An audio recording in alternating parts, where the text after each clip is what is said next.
El mejor regalo que podrías darme sería tu silencio.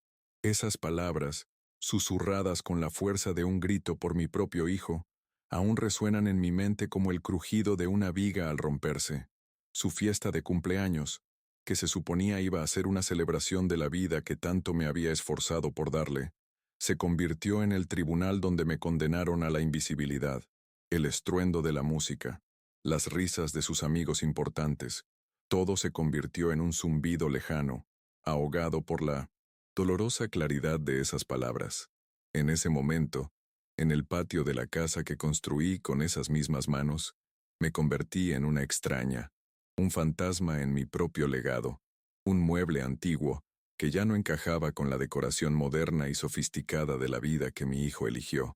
Me llamo Arturo, tengo 72 años, y jamás imaginé que la casa que construí con cemento, sudor y sacrificio se convertiría en el escenario de mi mayor humillación.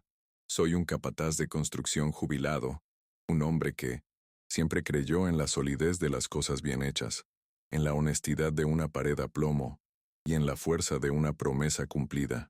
Mis manos, ahora temblorosas y cubiertas de callos, cuentan la historia de una vida dedicada a construir un futuro mejor para mi familia.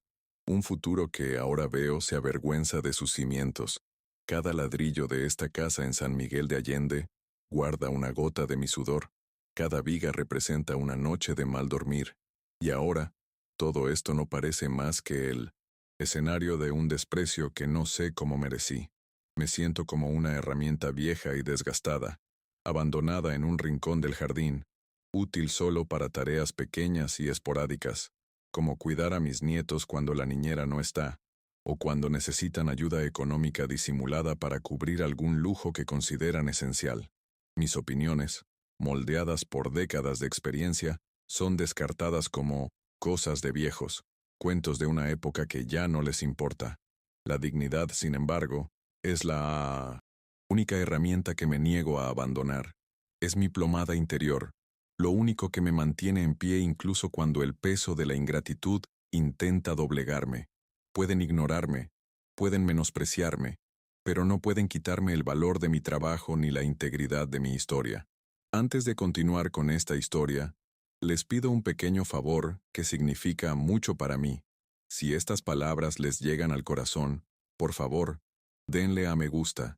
Suscríbanse al canal para no perderse lo que viene a continuación y comenten desde dónde lo ven y qué hora es en su ciudad. Saber que no estoy hablando conmigo misma en estos momentos difíciles me da una fuerza que ni siquiera pueden imaginar. Su apoyo es un abrazo al alma, prueba de que la empatía aún existe en un mundo que a veces parece tan frío e indiferente. Estoy inmensamente agradecida por cada gesto, ya que me ayuda a seguir adelante y a encontrar un propósito en este nuevo e inesperado viaje. La fiesta del 40 cumpleaños de Javier fue planeada meticulosamente para impresionar. Sus socios del estudio de arquitectura, sus amigos de clubes caros, todos deambulaban por el patio con una familiaridad que nunca antes había sentido. La música pop moderna, a todo volumen, me hería los oídos. Era la banda sonora de un mundo al que claramente no pertenecía. Mi nuera, siempre sonriente e impecablemente peinada, pasó a mi lado con un rápido saludo, más preocupada por asegurar que las copas de vino estuvieran siempre llenas que por comprobar si el padre de su marido necesitaba algo. Yo era un espectador silencioso, sentado cerca de la bugambilla centenaria que planté cuando Javier era aún un niño, testigo del éxito que había contribuido a construir, pero del que no me permitieron formar parte. El ambiente era de alegría forzada, una representación social donde cada uno cumplía su parte. Javier, el anfitrión perfecto, se reía a carcajadas de chistes que no parecían graciosos y se movía entre los grupos con una seguridad que sabía que era una fachada. Lo conozco mejor que nadie. Conozco la inseguridad que se esconde tras esa postura arrogante, el profundo miedo a no ser lo suficientemente bueno, un miedo que parece haberlo transformado en alguien a quien apenas reconozco. Se avergüenza de sus orígenes, del polvo de la construcción que pagó sus libros de arquitectura, del olor a cemento en mi ropa, que aseguró que la suya siempre fuera de diseño. Y yo, con mi presencia, Soy un recordatorio constante de ese pasado que tanto se esfuerza por borrar. Recuerdo con claridad los años de sacrificio. Recuerdo haber vendido mi viejo coche, mi herramienta de trabajo, para pagar su matrícula universitaria. Recuerdo haber trabajado doble turno, con los músculos a punto de estallar, para que él tuviera los mejores materiales de dibujo, para que nunca se sintiera inferior a sus compañeros de familias adineradas. Mi difunta esposa, Elena, y yo renunciamos a todos nuestros sueños, viajes que nunca hicimos, comodidades que nunca tuvimos, para invertirlo todo en su sueño. Nuestro hijo será arquitecto Arturo, decía con los ojos brillantes de orgullo. Tendrá la vida que nosotros nunca tuvimos. Poco sabíamos que en esta nueva vida no habría un lugar digno para nosotros. En mi bolsillo, mis dedos buscaban el consuelo familiar de mi vieja cinta métrica de carpintero. Es un pequeño y desgastado trozo de madera, heredado de mi padre, un carpintero que me enseñó el valor de la precisión y la honestidad. Para mí, este objeto es más que una herramienta. Es un talismán, un símbolo de todo en lo que creo. Representa la idea de que con trabajo duro e integridad es posible construir algo sólido, algo que perdure, ya sea un hogar o una familia. Pasar el pulgar por su superficie lisa siempre me ha tranquilizado en momentos de nerviosismo, pero esa tarde, ni siquiera el tacto familiar de la madera pudo calmar la tormenta que se gestaba en mi pecho, una oscura premonición de que el tejido mismo de mi propia familia estaba a punto de desmoronarse. Mientras veía a Javier reír con sus amigos, un recuerdo en particular me impactó con fuerza. Lo recordé, con unos 8 años, sentado a mi lado en el taller improvisado que tenía en la parte de atrás. Sus ojitos curiosos observaban cada uno de mis movimientos mientras le enseñaba a lijar un pequeño trozo de madera. Ese fue el día en que le construí su primer taburete. Un objeto sencillo, pero hecho con todo el cariño del mundo. Estaba tan feliz que lo llevaba a todas partes de la casa, su pequeño trofeo. Este recuerdo, tan puro y lleno de cariño, contrastaba profundamente con la escena que tenía delante, haciendo que la distancia entre nosotros fuera aún más grande y dolorosa. ¿Cómo se había convertido ese niño en este hombre que me mira con vergüenza? Viudo desde hace 10 años, la soledad se ha convertido en una compañera constante, pero nunca me había sentido tan solo como en aquella fiesta, rodeado de decenas de personas. Desde que Elena se fue, la casa se ha vuelto más grande y tranquila. Javier y su mujer se mudaron unos años después, alegando que era demasiado grande para mí y que no debía estar solo. En aquel momento, me pareció un gesto de cariño, pero con el tiempo, me di cuenta de que era una transacción. Les di la casa que construí, una vivienda prefabricada sin la carga de una hipoteca, y a cambio, me ofrecieron una habitación trasera y la ilusión de compañía. Un intercambio que, cada día que pasaba, parecía más injusto, más desequilibrado. Entiendo que la motivación de Javier no nace de la maldad pura, sino de una debilidad que me duele admitir. Es un hombre aterrorizado por el fracaso, por ser visto como pobre o común, especialmente por su esposa, quien proviene de una familia donde el apellido y la cuenta bancaria siempre han sido más importantes que el carácter. Vive en una constante representación, intentando proyectar una imagen de éxito y sofisticación que, según él, es la única medida de valor. Yo, con mis manos trabajadoras y mis historias de un pasado humilde, soy un defecto en su guión, una mancha en su imagen cuidadosamente construida, un recordatorio viviente de todo lo que desesperadamente desea dejar atrás. La tarde avanzaba, y la luz dorada de San Miguel de Allende comenzaba a teñir de melancolía las paredes de la casa. Llegó la hora de los regalos. Uno a uno, los amigos de Javier se acercaron con cajas envueltas en papel brillante, repartiendo relojes caros, piezas vintage premiadas, objetos de diseño que reafirmaban su estatus. Observé desde lejos, con el corazón latiendo un poco más rápido, la pequeña caja de cartón marrón en mis manos, sintiéndome cada vez más inadecuada, más humilde. Era un contraste marcado, un choque silencioso entre dos mundos, dos visiones completamente diferentes de lo que realmente importa en la vida. El miedo al rechazo comenzó a instalarse, una sensación fría y familiar. Finalmente, me armé de valor. Me puse de pie lentamente, con las articulaciones a punto de estallar, y caminé hacia el centro del patio, donde Javier era el sol alrededor del cual giraban todos los demás planetas. El camino parecía más largo que nunca, cada paso cargado de incertidumbre. Al acercarme, las conversaciones se apagaron y todas las miradas se volvieron hacia mí y mi sencillo regalo. Percibí la vergüenza de Javier incluso antes de que dijera nada. Su sonrisa se congeló, sus hombros se tensaron. Él sabía, y yo sabía, que mi gesto, nacido del más puro amor, sería visto como una afrenta a su mundo de apariencias. «Feliz cumpleaños, hijo mío», dije con la voz un poco más ronca de lo que me hubiera gustado, al entregarle el regalo. Apenas echó un vistazo a la caja, sus ojos recorrieron rápidamente los rostros curiosos de sus amigos y socios, evaluando el daño a su imagen.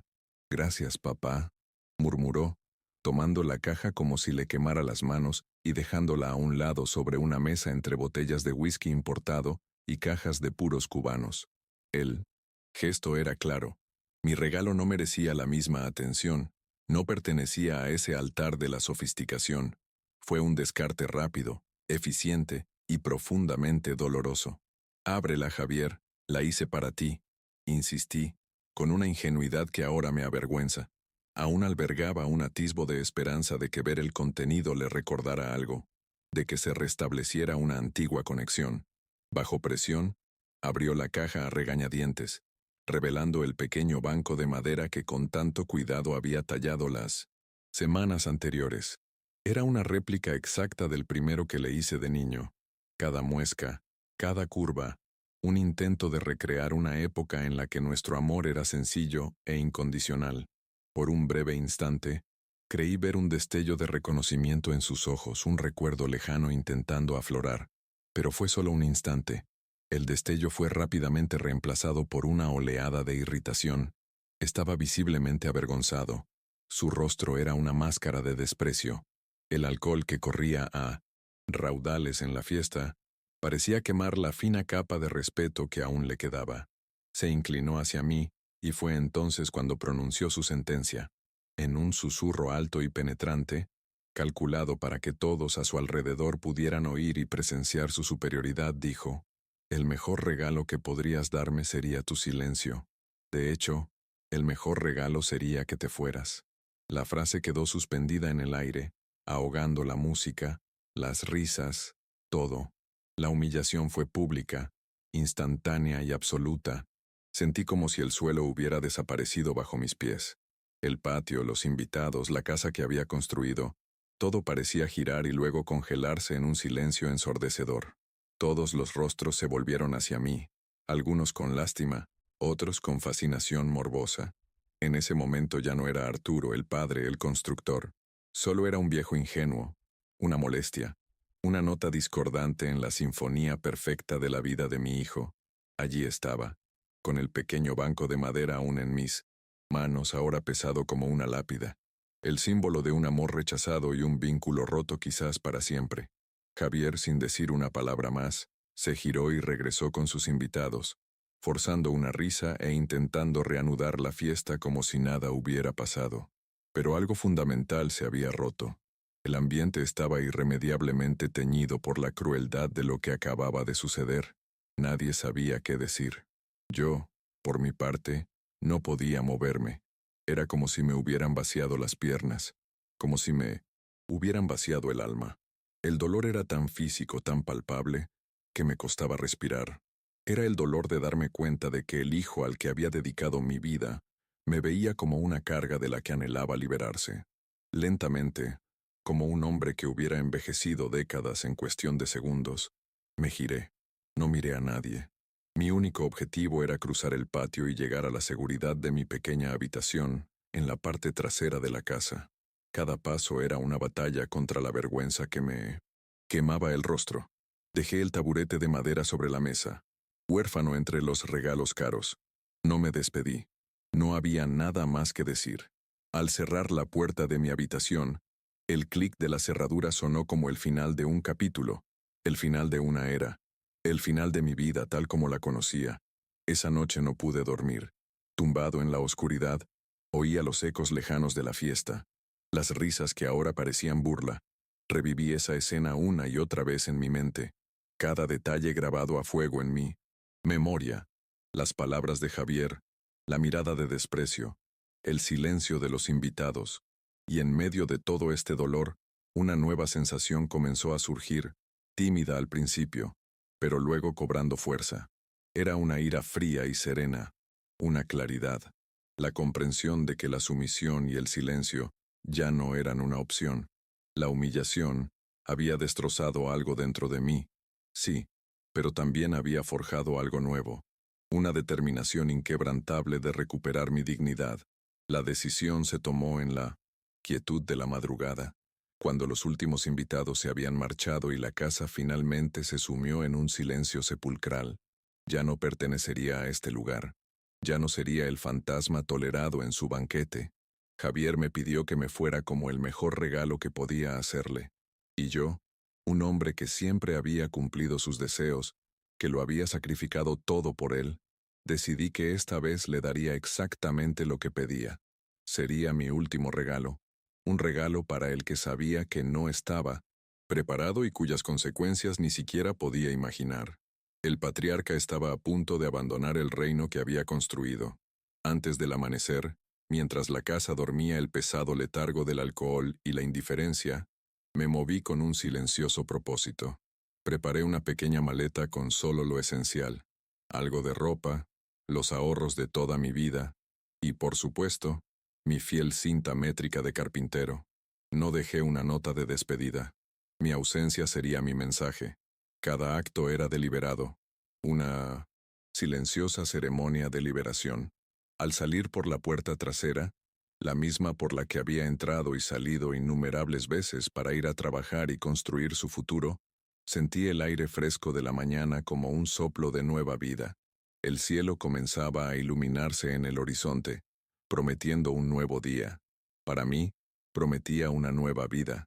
Fui al banco, una ruta que había recorrido miles de veces, y retiré una parte importante de mis ahorros. Era una cuenta conjunta que habíamos abierto años atrás, para emergencias, según me había dicho. Y esta, sin duda, fue la mayor emergencia de mi vida, la emergencia de salvarme, de recuperar el poco respeto que aún me quedaba. El dinero en mis manos no era una venganza, sino una compensación. Era un pago parcial por toda una vida de trabajo no remunerado, de sacrificios no reconocidos. Era el capital inicial para construir mi nuevo futuro, un futuro a mi manera. Con mi maleta en una mano y mi dignidad en la otra, caminé por las tranquilas calles de San Miguel de Allende hacia la estación de autobuses. La ciudad aún despertaba, y me sentía el único hombre en el mundo. No había tristeza en mis pasos, solo una firme determinación.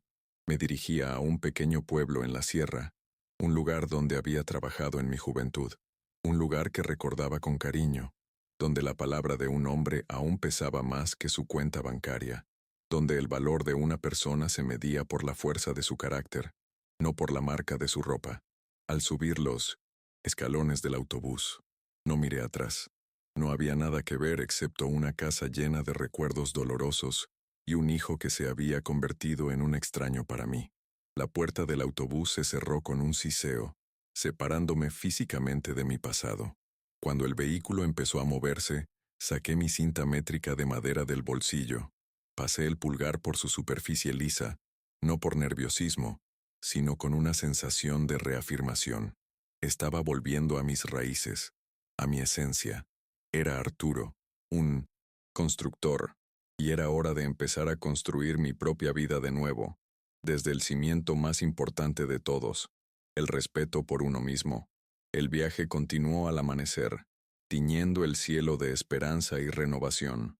Cada kilómetro que me alejaba de San Miguel de Allende era un paso más cerca de la humillación y un paso más cerca de mi redescubrimiento. No sabía exactamente qué me deparaba el futuro en ese pequeño pueblo de montaña, pero por primera vez en muchos años sentí paz y control. Ya no era una víctima pasiva de las circunstancias ni de los caprichos de mi hijo. Era la arquitecta de mi propio destino, y el plan para mi nuevo proyecto se dibujaba en mi corazón. Mientras tanto, en la casa que dejé atrás, la mañana del domingo llegó con el inevitable dolor de cabeza por la resaca. Supuse que Javier se despertaría tarde, esperando encontrarme encerrado en mi habitación, enfurruñado y resentido como un viejo testarudo. Probablemente pensó que, con el tiempo, lo olvidaría, que todo volvería a la normalidad, a nuestra rutina de convivencia silenciosa y desprecio velado. No podía estar más equivocado. La normalidad, tal como la conocía, se había esfumado para siempre. Aún no lo sabía, pero su vida, perfectamente planificada, estaba a punto de sufrir un cambio radical. La ausencia de una nota fue crucial. Una nota sería una súplica, una explicación, una señal de que quería que me encontraran. Pero el silencio, mi desaparición sin dejar rastro, fue una declaración. Era la encarnación de su deseo. Vete, dijo. Y lo hice. Ahora, tendría que lidiar con el vacío. No solo el vacío físico de mi ausencia, sino el vacío que mi presencia, por incómoda que fuera, llenaba en sus vidas. Un vacío que solo empezarían a percibir cuando la conveniencia de mi existencia se convirtiera en una necesidad imperiosa. El sol ya estaba alto cuando me imaginé llegando a mi destino, un lugar de aire fresco, gente sencilla y valores que entendía, un lugar donde mis manos callosas no serían motivo de vergüenza, sino de respeto, un lugar donde la palabra padre aún cargaba con el peso del respeto y la gratitud, no con la carga de la obligación. No huía, corría hacia algo, la oportunidad de volver a ser yo mismo, de ser valorado por quien soy, no por lo que podía aportar. Ahora mismo, si amas a Jesús y crees en el poder de la dignidad y la resiliencia, te pido que te suscribas a nuestro canal. Cada nueva suscripción es un pilar más en la construcción de esta comunidad, un lugar donde historias como la mía pueden contarse y escucharse. Al suscribirte, no solo me apoyas, sino que también te aseguras de no perderte las próximas revelaciones de este camino, ya que el cambio apenas comienza. Tu fe y apoyo son la fuerza que nos impulsa a seguir luchando por la justicia y el respeto, valores que el mismo Jesús nos enseñó. La ironía de la situación no me pasó desapercibida. Javier, el arquitecto, el hombre que diseña y controla cada detalle de sus edificios y de su vida, estaba a punto de descubrir que los cimientos de su mundo eran mucho menos estables de lo que había imaginado. Había construido su vida sobre la base de las apariencias, el estatus social y la negación de sus propias raíces. Y yo, el viejo capataz de la construcción, acababa de quitar una de las vigas de soporte más importantes, una viga que él ni siquiera sabía que existía. Mi presencia constante, mi apoyo incondicional, y como pronto descubriría, mis ahorros. El viaje a las montañas no fue solo una escapada geográfica, sino un viaje en el tiempo, un regreso a una época de mi vida en la que me sentí más vivo, más útil, más respetado. Recuerdo haber trabajado en la construcción de una pequeña capilla en ese pueblo, hace décadas. Recuerdo la camaradería entre los trabajadores, el orgullo que sentíamos al ver cómo se alzaba la estructura, el respeto de la comunidad por nuestro oficio. Era a este sentimiento al que regresaba.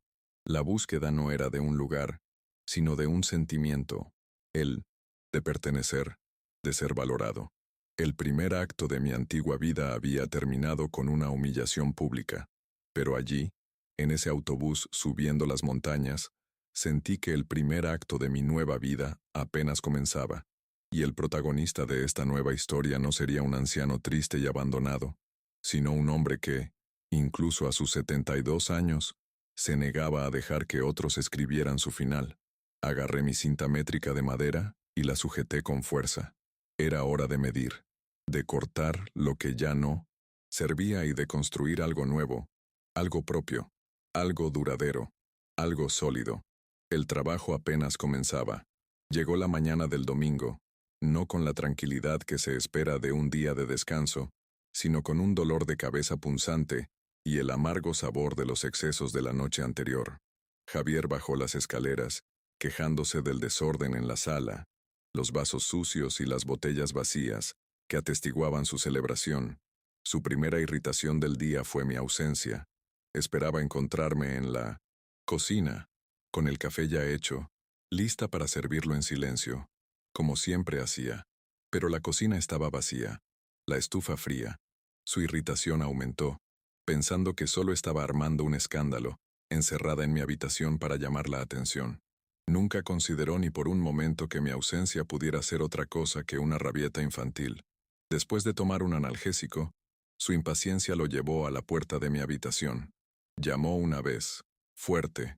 «Papá, ¿vas a quedarte ahí de mal humor? ¿Todo el día?» El silencio fue su única respuesta. Giró el pomo y abrió la puerta, esperando encontrarme sentada en la cama, con los brazos cruzados. Pero la cama estaba perfectamente hecha, intacta. Mi habitación, siempre tan meticulosamente organizada, se sentía extrañamente impersonal, como si nadie viviera allí. En la mesita de noche, solo un vaso de agua y el libro que estaba leyendo. Ninguna nota, ningún signo de desorden, ninguna indicación de dónde podría haber ido. Solo un vacío, ordenado que era, en sí mismo, un mensaje poderoso y perturbador que aún no podía descifrar. Su irritación inicial empezó a transformarse en una pizca de confusión. Regresó a la suite principal, donde su esposa aún dormía, y la despertó bruscamente. «Tu suegro no está. Debe haber salido a fingir ser la víctima», refunfuñó ella, dándose la vuelta en la cama. «Déjalo en paz, Javier. Siempre vuelve.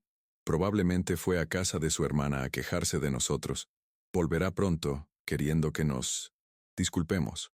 La facilidad con la que me despidieron, la certeza de que mi comportamiento era solo una estratagema para llamar la atención, revelaba lo poco que me conocían, lo poco que les importaba comprender la profundidad de la herida que habían abierto la noche anterior. Los días fueron pasando, y la narrativa que se habían creado empezó a deshilacharse. Llegó el lunes, y no regresé. El martes, y mi habitación seguía vacía.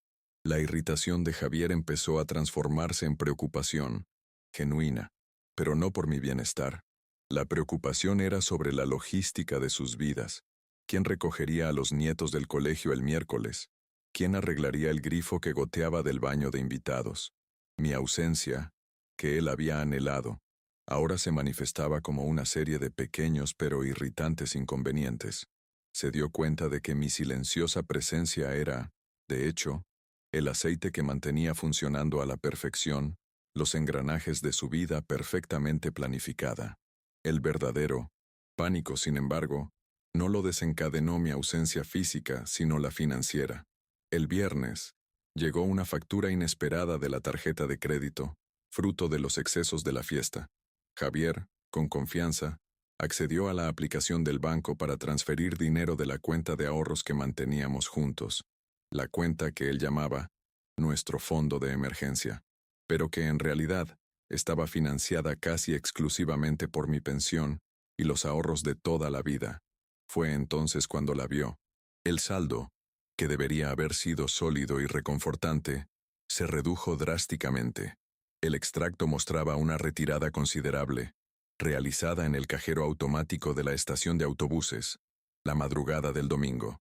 La fecha y el lugar no dejaban lugar a dudas. La conmoción inicial dio paso a una furia incrédula. No podía creerlo. En su mente, ese dinero le pertenecía por derecho, una extensión de su riqueza. ¿Cómo me atrevía yo, el anciano sumiso y dependiente, a tocar su dinero?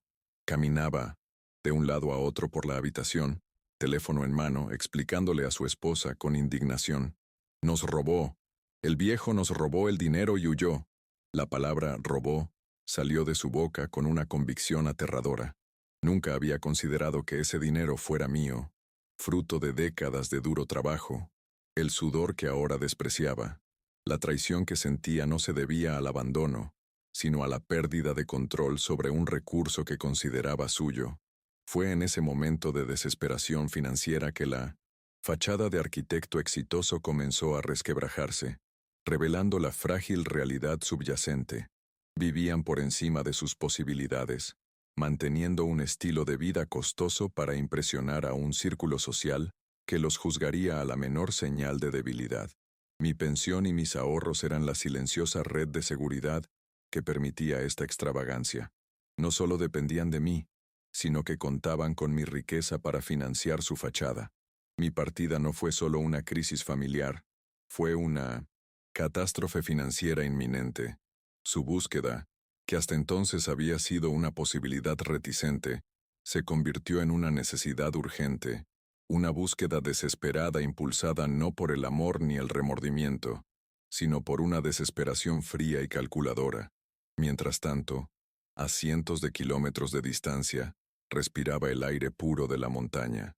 El aroma a pino y tierra húmeda era un bálsamo para mi alma herida. El pequeño pueblo era exactamente como lo recordaba. Casas sencillas, calles, empedradas y un ritmo de vida dictado por el sol, no por el reloj. Encontré una pequeña casa de huéspedes. Pagué una semana por adelantado y pasé el primer día simplemente caminando, redescubriendo los rincones que había atesorado en mi memoria. No había prisa ni juicios. Solo existía la reconfortante sensación de estar en un lugar donde el valor de un hombre todavía se medía por su carácter, no por el saldo de su cuenta bancaria. Al segundo día, mis pies me llevaron, casi instintivamente, a una pequeña carpintería al final de una calle polvorienta. El sonido familiar de una sierra cortando madera y el olor a cedro recién cortado eran como una llamada a casa. En la puerta, un joven de 20 y pocos años se esforzaba por hacer una pieza mal hecha. Lo observé un momento, en silencio, y luego, sin pensarlo mucho, me acerqué. Si me lo permite, joven, creo que puedo ayudar con eso. El secreto está en el ángulo del corte. Al principio me miró con recelo, pero luego, al ver la seguridad en mis manos y la familiaridad en mi mirada, cedió y me entregó la herramienta. En ese momento algo dentro de mí despertó. Al tocar la madera, al guiar las manos del joven, al compartir el conocimiento que mi padre me había transmitido, sentí una oleada de propósito que no había sentido en años. El dueño del taller, un hombre de mi edad que me recordaba vagamente de la época en que construíamos la capilla, observaba la escena con una sonrisa. Hablamos durante horas. Hablé de mi vida, de mi oficio, omitiendo los detalles más dolorosos de mi partida. Al final de la tarde me hizo una propuesta. Arturo, mis manos ya no son lo que eran, y este joven tiene mucho que aprender. ¿Qué te parece si te quedas aquí y nos ayudas? Podemos dividir las ganancias. La propuesta era sencilla, honesta. Era una invitación a ser útil, a ser valorado. Era todo lo que necesitaba. Al día siguiente, mientras lijaba un trozo de madera, cuya textura áspera se suavizaba bajo mis dedos, un recuerdo de Elena me asaltó con una claridad abrumadora. Estábamos construyendo nuestra casa, y yo estaba frustrado porque una viga no encajaba. Se acercó, me puso la mano en el hombro y me dijo con su voz tranquila y firme: «Tus manos pueden construir cualquier cosa, Arturo. Pueden levantar muros, techos, una fortaleza, pero lo más fuerte que construirás, y lo que nadie podrá derribar, es tu dignidad. Nunca lo olvides». En ese momento, en el taller, sus palabras resonaron como una profecía. Había permitido que mi dignidad se hiciera añicos, pero ahora con mis propias manos la estaba reconstruyendo, pieza por pieza. Otro recuerdo, esta vez con Javier, resurgió para atormentarme. Era adolescente y lo ayudaba con una maqueta para la escuela. Estaba frustrado, casi se daba por vencido. Me senté con él pacientemente, enseñándole cómo cortar los trocitos de cartón y cómo pegarlos con precisión. Cuando terminamos, la maqueta quedó perfecta. Me abrazó con sincera gratitud y dijo: «Gracias, papá. Eres el mejor constructor del mundo». ¿Dónde estaba ese chico? ¿Cómo se había convertido el orgullo que sentía por mí en la vergüenza que vi en sus ojos en la fiesta? El contraste entre la calidez de ese recuerdo y la frialdad del presente era un abismo que tal vez nunca se pudiera salvar. De vuelta en San Miguel, la búsqueda de Javier fue un ejercicio de ego y frustración. Empezó llamando a mi hermana, su tía, pero fue cuidadoso con sus palabras. «Tía, ¿está papá?» Salió a caminar y aún no ha vuelto. Estamos un poco preocupados. No podía admitir la verdad. No podía decir. Lo humillé y se fue. Su tía, Percibiendo la tensión en su voz, negó haberme visto, pero su tono de preocupación era genuino, lo que solo acentuó la culpa que Javier se negaba a sentir. Cada llamada era un callejón sin salida, aumentando su desesperación y su ira, que dirigía hacia mí por ponerlo en esta situación embarazosa. Su esposa sugirió contratar a un investigador privado, más preocupada por el escándalo que mi ausencia pudiera causar en su círculo social que por mi paradero. Javier, ¿y si preguntan por él? ¿Qué vamos a decir? ¿Que tu padre de 72 años simplemente desapareció? Piensa en nuestra reputación. La prioridad siempre fue la imagen, la fachada. Javier, sin embargo, se resistió a la idea, no por principios, sino por orgullo y, sobre todo, por el coste. Con la cuenta bancaria tan llena, contratar a un detective era impensable. Tendría que encontrarme él mismo, una carga que consideraba otra de mis injustas imposiciones en su ya de por sí ocupada e importante vida.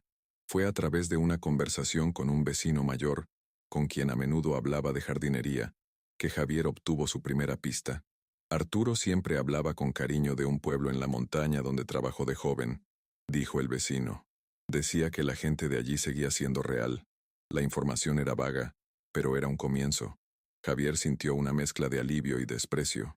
Alivio por tener un rumbo y desprecio ante la idea de tener que viajar a lo que consideraba un lugar remoto y sin importancia, para rescatar a su padre senil de sus delirios nostálgicos.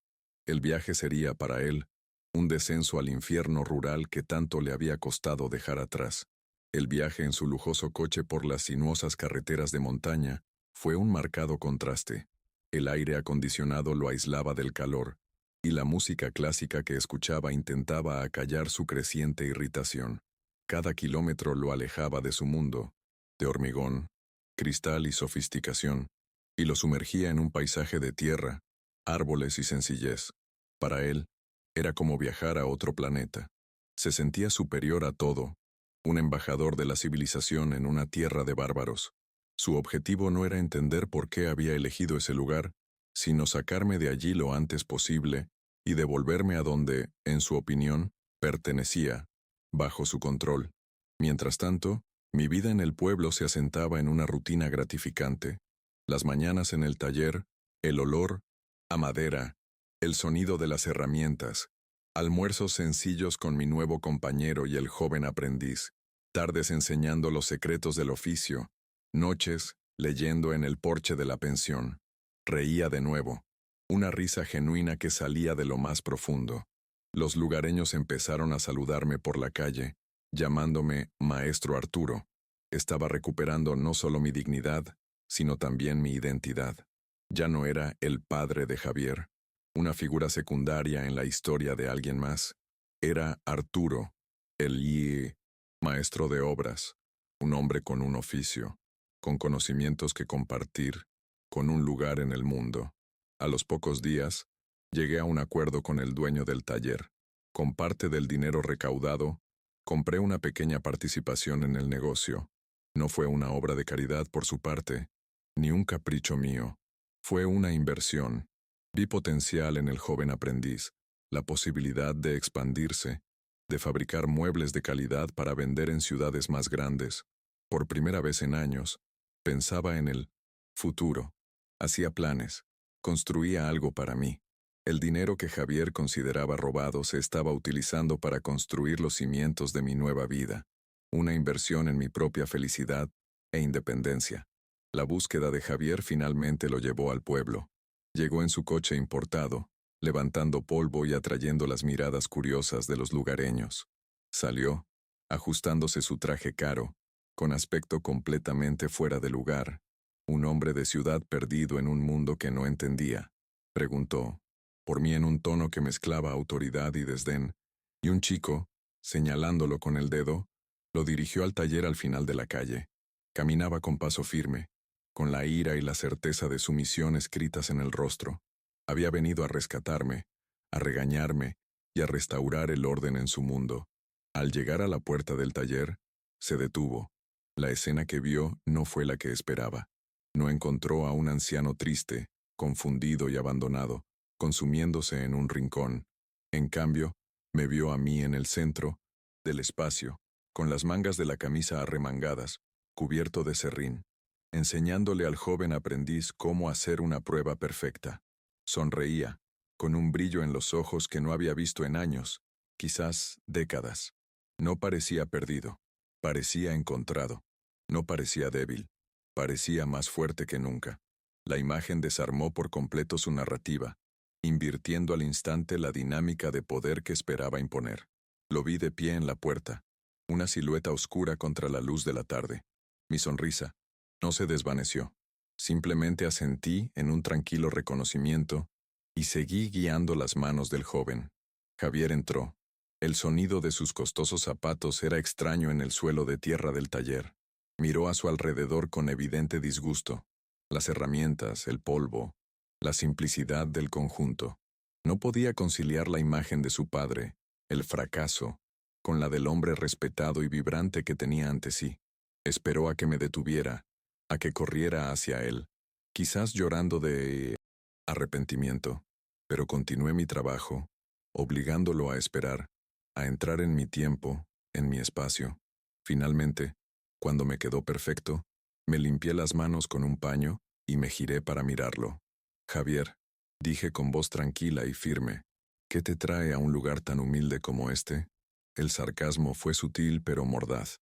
Recuperó la compostura, o al menos lo intentó. Su voz salió más fuerte de lo que pretendía, llena de autoridad forzada. Papá, esta locura termina ya. Basta de drama. Ven a casa.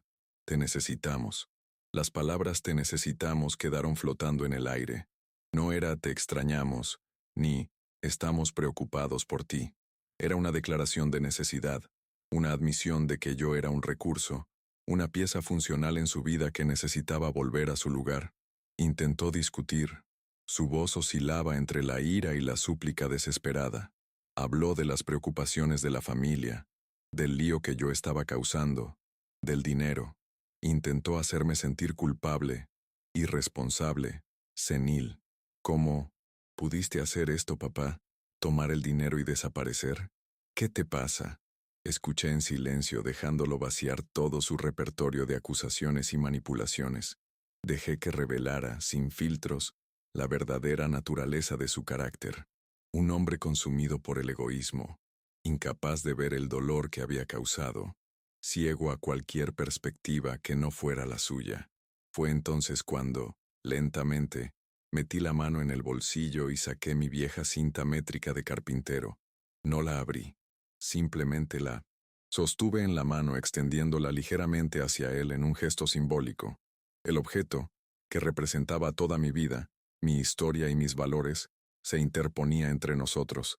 Él miró la cinta métrica, confundido, sin saber qué significaba. Esperaba una discusión, gritos, quizás lágrimas, pero yo le daría algo mucho más devastador. La verdad serena y fría, medida con la precisión que esa herramienta me había enseñado. La confrontación final de este acto no sería con puñetazos, sino con palabras que herirían más profundamente que cualquier espada. Con la mirada fija en la suya, firme, comencé a hablar. Mi voz no sonaba enfadada, sino resignada y clara, la voz de un hombre sin nada que perder, y por lo tanto, sin nada que temer. Toda mi vida, Javier, he usado esto, dije, levantando ligeramente la cinta métrica, para medir y construir cosas valiosas, casas, muebles, una familia. Te enseñé la importancia de la precisión, de los cimientos sólidos, del respeto por el material. Hice una pausa, dejando que el peso de las palabras se asentara en el aire polvoriento del taller, preparando el golpe final que pondría fin a esta fase de nuestro conflicto y marcaría el comienzo de una nueva e irrevocable realidad. En tu cumpleaños, continué, con la voz firme como el corazón de un buen trozo de madera, en la casa que construí para ti, decidiste usarme como medida de ti mismo, y en tu medida, decidiste que no valía nada. Me miraste, mi don, mi historia, y concluiste que ya no encajaba en tu plan de vida. No solo me devaluaste, me descartaste como un escombro. Cada palabra fue un mazazo que destrozó la fachada de autoridad que había intentado mantener. Sus hombros se hundieron, y por primera vez vi la incertidumbre en sus ojos, la comprensión de que había perdido por completo el control de la situación. Abrió la boca para protestar, para justificarse, pero levanté la mano, un gesto que lo silenció al instante. Me pediste un regalo, Javier, el mayor regalo de todos. Me pediste que me fuera, y yo, como el padre que siempre intentó dártelo todo, decidí concederte tu deseo. Un hombre de palabra cumple sus deseos, y yo cumplí los tuyos.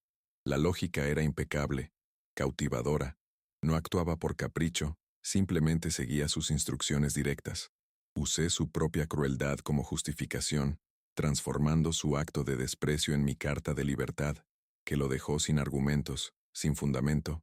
Respiré hondo, con el aroma a cedro llenándome los pulmones, y pronuncié las palabras que sellarían nuestra nueva relación, las palabras que servirían como punto final de este segundo acto y el precipicio del que pendería nuestra historia. Entonces no, Javier, no me voy a casa contigo, porque ya estoy en casa. Señalé con la barbilla el taller, al joven aprendiz que nos observaba en silencio, las herramientas, el serrín en el suelo. Este era mi lugar ahora, un lugar donde me medían por mi valor, no por mi utilidad, un lugar donde era un maestro, no una carga. La expresión del rostro de Javier era una mezcla de conmoción, ira, y quizás por primera vez, un atisbo de auténtico pánico. El pánico de quien se da cuenta de que sus actos tienen consecuencias permanentes e irreversibles. Vino a buscarme, a recuperarme como su propiedad perdida, pero encontró a un hombre libre, un hombre que había construido una nueva fortaleza, donde sus manipulaciones ya no podían alcanzarlo. Había perdido a su padre, sí, pero más importante aún, había perdido a su sirviente, su red de seguridad, su chivo expiatorio. Y en ese tenso silencio, con la cinta métrica de madera aún entre nosotros, el segundo acto de nuestra historia llegó a un final abrupto e implacable. No sentí ningún triunfo, solo una triste y profunda sensación de liberación. El dolor del rechazo seguía ahí, pero ya no me definía. Lo que me definía ahora era mi decisión, la decisión de honrarme, de reconstruir mi vida sobre la base del respeto propio. Le había enseñado a Javier todo sobre las estructuras, pero la lección más importante, que la dignidad es la piedra angular del alma de un hombre, tendría que aprenderla solo, entre los escombros de la vida perfectamente planificada que él mismo había ayudado a demoler con su arrogancia y crueldad.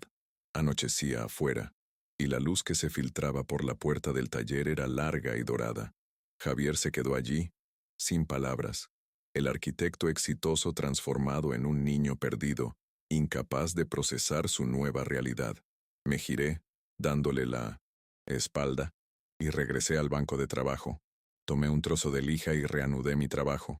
El suave sonido de la lija sobre la madera fue la única respuesta que recibió. El gesto fue claro. La conversación había terminado. Mi nueva vida había comenzado. Y él ya no formaba parte de ella.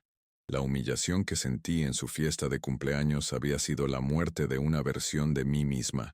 Pero aquí, en este taller polvoriento, entre herramientas antiguas y olor a madera, había renacido, más fuerte, más sabia y sobre todo libre. El conflicto estaba lejos de terminar, lo sabía.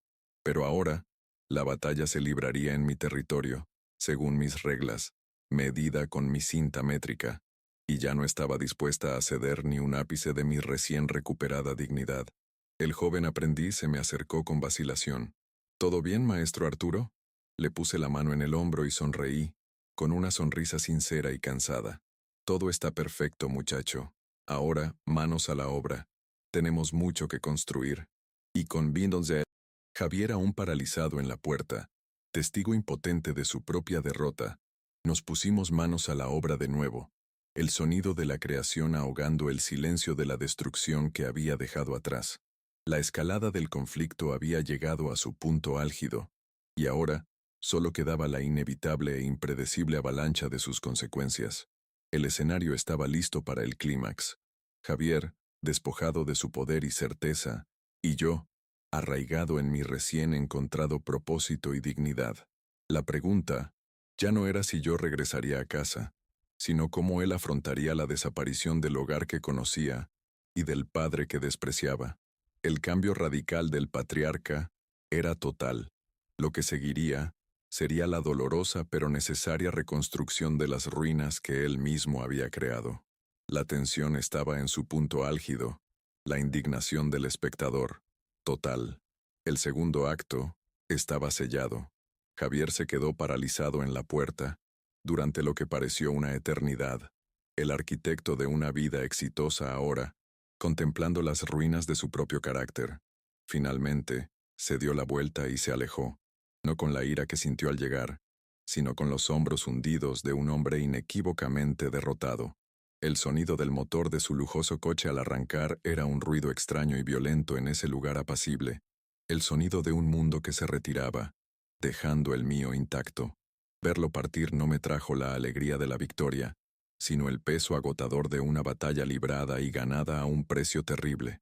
La amputación de un familiar, aunque sea gangrenosa, sigue siendo una pérdida dolorosa. Me senté en un banco de madera, con el cuerpo pesado, la adrenalina de la confrontación dando paso a una profunda melancolía. Fue en ese momento de silencio que me llegó el verdadero clímax emocional. La ira se había disipado, y en su lugar estaba el dolor crudo de la realidad. Miré mis manos, las venas prominentes, y los callos que son el mapa de mi vida, y recordé lo gigantescas que se habían sentido al sostener la pequeña mano de Javier cuando aprendió a caminar. Miré la leña apilada en un rincón del taller y recordé la alegría que sentí al construir la cuna para mi primer nieto. Cada recuerdo feliz del pasado era ahora un cuchillo que se hundía en el presente, acentuando la profundidad de la traición. La pérdida no era solo de una casa o dinero, sino del significado de toda una vida de sacrificio. El dueño del taller, Mateo, se acercó sin decir palabra y puso una taza de café caliente en mis manos temblorosas. El joven aprendiz, Miguel, barría acerrín en un rincón fingiendo estar ocupado, pero lanzándome miradas compasivas. Su silenciosa presencia era un bálsamo. No había preguntas ni juicios. Era el tipo de apoyo que nace de la comprensión mutua, del respeto compartido. «Hiciste lo que tenía que hacerse, maestro», dijo Mateo en voz baja. «Un hombre tiene que defender su tierra, y a veces, esa tierra es la dignidad». Esas sencillas palabras me dieron la validación que necesitaba, desesperadamente, la seguridad de que mi resistencia no era un acto de orgullo, sino de supervivencia. Mientras tanto, imagino el regreso de Javier. El camino que había recorrido con tanta arrogancia hasta aquí debía de haberse convertido ahora en un túnel de reflexión forzada. Cada recodo del camino, un espejo de sus propias desviaciones morales. Sin mi sumisión para sostener su imagen, se vio obligado a enfrentarse a sí mismo, quizás por primera vez. Regresó a una casa que ahora sentía como una propiedad, no como un hogar, para afrontar las consecuencias de sus decisiones. La crisis financiera, antes un problema que debía resolverse con mi dinero, era ahora un monstruo que solo él debía afrontar. El orden que tanto apreciaba se había destrozado irrevocablemente, y el arquitecto se encontraba ahora sin un plan para reconstruir su propia vida. En los días siguientes, la noticia de su visita y mi decisión se extendió por el pequeño pueblo, no como chismes, sino como una leyenda local, de amor propio. Mi posición en la comunidad se consolidó. Ya no era el recién llegado, sino Don Arturo, un hombre que priorizó la dignidad sobre la conveniencia. Y esta aceptación me dio la fuerza para transformar mi resistencia pasiva en acción concreta. Fui al registro civil del pequeño pueblo, y con la ayuda de Mateo, formalicé mi participación en el taller. Firmé los papeles con pulso firme. Cada letra de mi nombre en el documento era una declaración de independencia, el acto de fundar, oficialmente mi nueva vida. Ya no estaba solo de visita, estaba echando raíces. Decidí que era hora de dejar la pensión y tener mi propio espacio. Encontré una casita a las afueras del pueblo.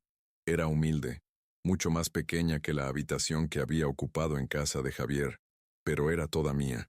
Pasé semanas arreglándola, usando mis propias habilidades para parchar el techo, lijar el suelo y construir mis propios muebles. Cada martillazo era un acto de creación, cada tabla clavada un paso más allá de mi antigua vida. La casa se convirtió en mi santuario, un lugar donde establecía mis propias reglas, donde la paz no era ausencia de conflicto, sino una presencia activa de satisfacción. Miguel, el joven aprendiz, venía a ayudarme los fines de semana, y nuestra amistad se profundizaba con cada proyecto. Mi hijo, en cambio, vivía lo contrario. Recibí una llamada entre lágrimas de mi hermana, quien me informó que Javier y su esposa estaban en crisis. Sin mi apoyo financiero, su fachada de 1900 riqueza se desmoronaba. Tuvieron que vender su segundo coche, cancelar sus vacaciones en Europa, y lo peor de todo, sacar a sus hijos de un colegio privado bilingüe.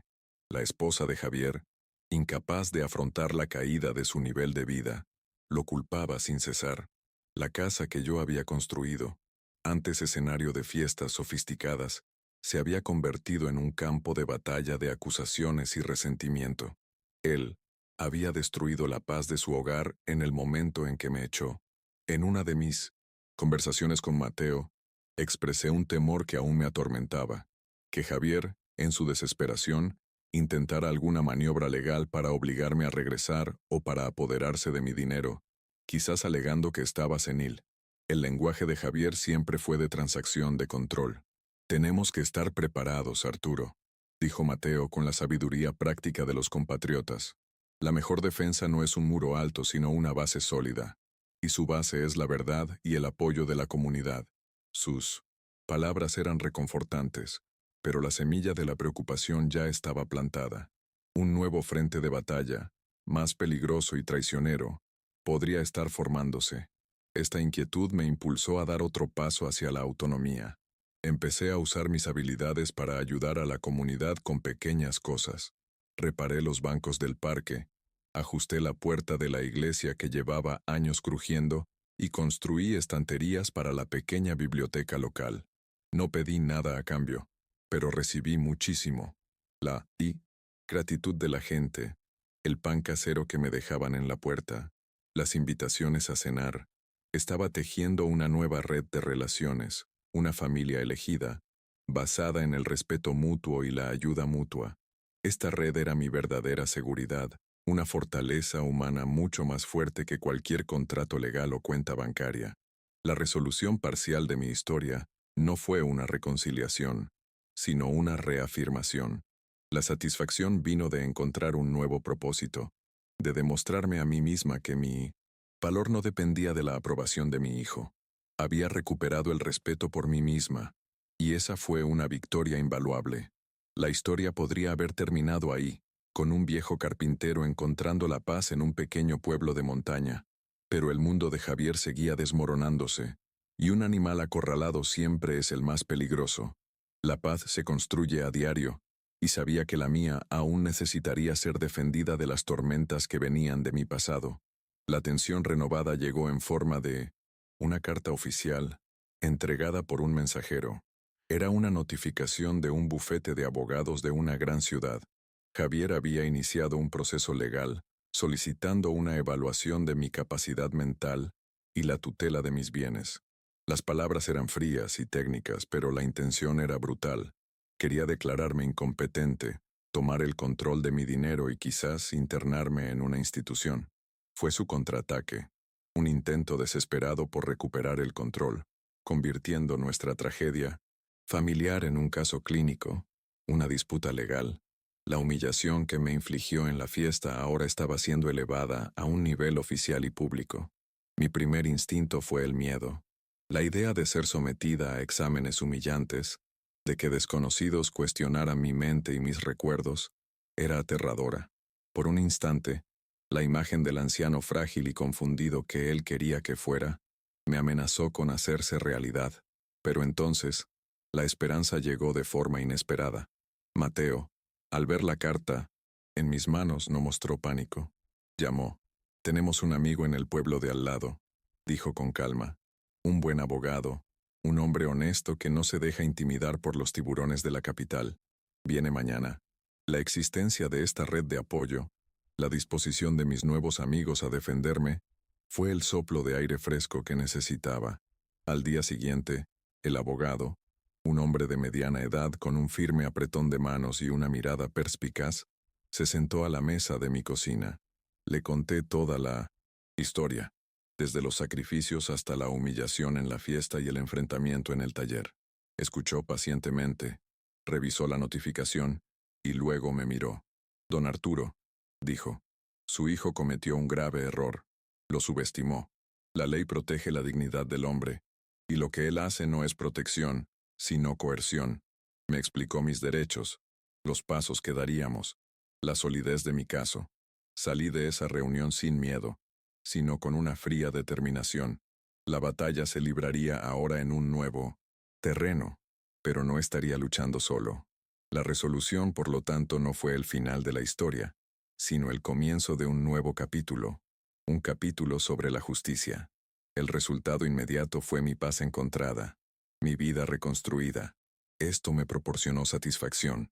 La amenaza legal de Javier generó tensión renovada, un suspenso que mantuvo el futuro abierto, y la formación de mi equipo de defensa, compuesto por amigos leales y un abogado competente, me dio esperanza, la promesa de que la lucha por la dignidad continuaría, y de que tenía todas las herramientas para ganar.